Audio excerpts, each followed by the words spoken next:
Whilst the economy is showing signs of improving, many pensioners are still impacted by the cost of living crisis.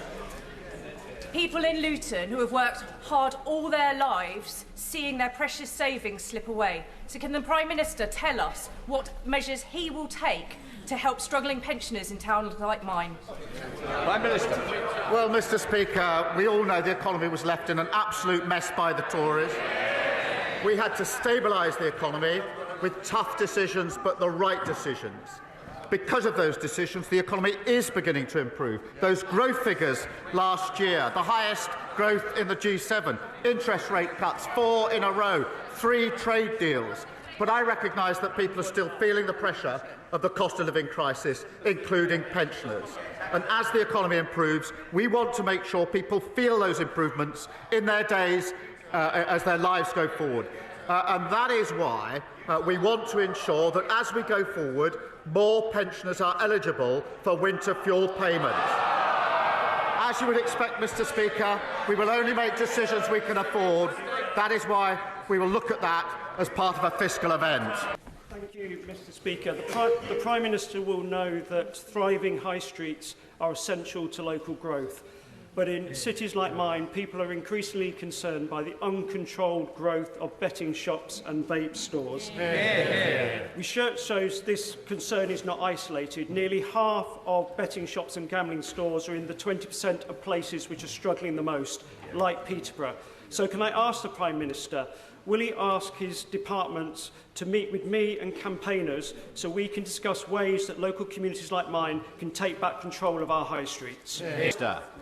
This Prime Minister, Mr. Speaker, keeps telling his gullible backbenchers, those over there, that he's deported 24,000 people from this country since he came into power. But he won't say who these people are. Now, it's my guess that they are people that came on work visas, students, and they are simply overstayers. But I'm willing, Mr. Speaker, to be proved wrong if you can answer one simple question. How many of these people that he's deported or failed asylum seekers that's come on small boats or on the back of lorries? Answer the question.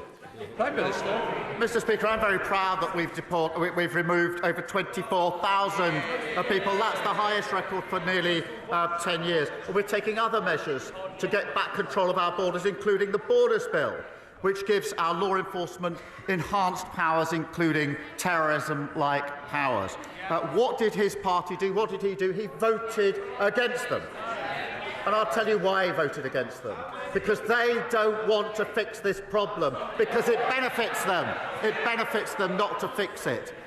Party before country. It's very good he's standing in for the member for Clacton, I have to say.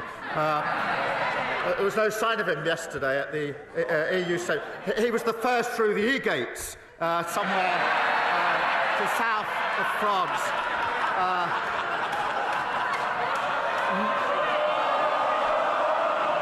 Nice work if you can get it. That the Israeli government starving children to death is monstrous. Why does he think it's okay for the UK to continue to sell Israel the equipment for the fighter jets to drop bombs on these starving children? What we contribute into a pot is parts for fighter jets. And if we were to stop that, they couldn't be used by other countries in the other conflicts, including those in which we are involved. It doesn't know the detail at all. They're not sold directly. They go into a pot. If we were to stop that, they wouldn't then be available to others around the world who desperately need them in the conflicts they're engaged in. And that's why we won't do it. Does the Prime Minister agree that imprisoning Lucy Connolly, a young mother with a 12-year-old daughter, for one foolish social media post, soon deleted, is clearly not an efficient or fair use of prison? Mr. Speaker, sentencing is a matter for our courts, and I celebrate the fact that we have independent courts in this country. I am strongly in favour of free speech. We've had free speech in this country for a very long time, and we protect it fiercely. But I'm equally against incitement to violence against other people. I will always support the action taken by our police and courts to keep our streets and people safe. Mr. Speaker, the Prime Minister has rightly said that his new trade deals will give a much-needed boost to economic growth and thus to the public finances. So will the Prime Minister make sure that struggling families and pensioners see the benefits of the growth? He teased the House with his first answer to his honourable friend, the member for Luton North. So will he commit now to reversing his cuts to the winter fuel payment in full? Mr. Speaker, he needs to stop whining about what the last government did and look at what he is doing. He is the Prime Minister. Look at the numbers this morning. As if inflation figures weren't bad enough, we've also learned that the Deputy Prime Minister is on manoeuvres. He's lost control of the economy. He's lost control of his cabinet. She's sitting there staring at me. She knew exactly what she was doing when she briefed that into the papers. She is demanding, Mr. Speaker, 8 new tax rises, as if we haven't suffered enough.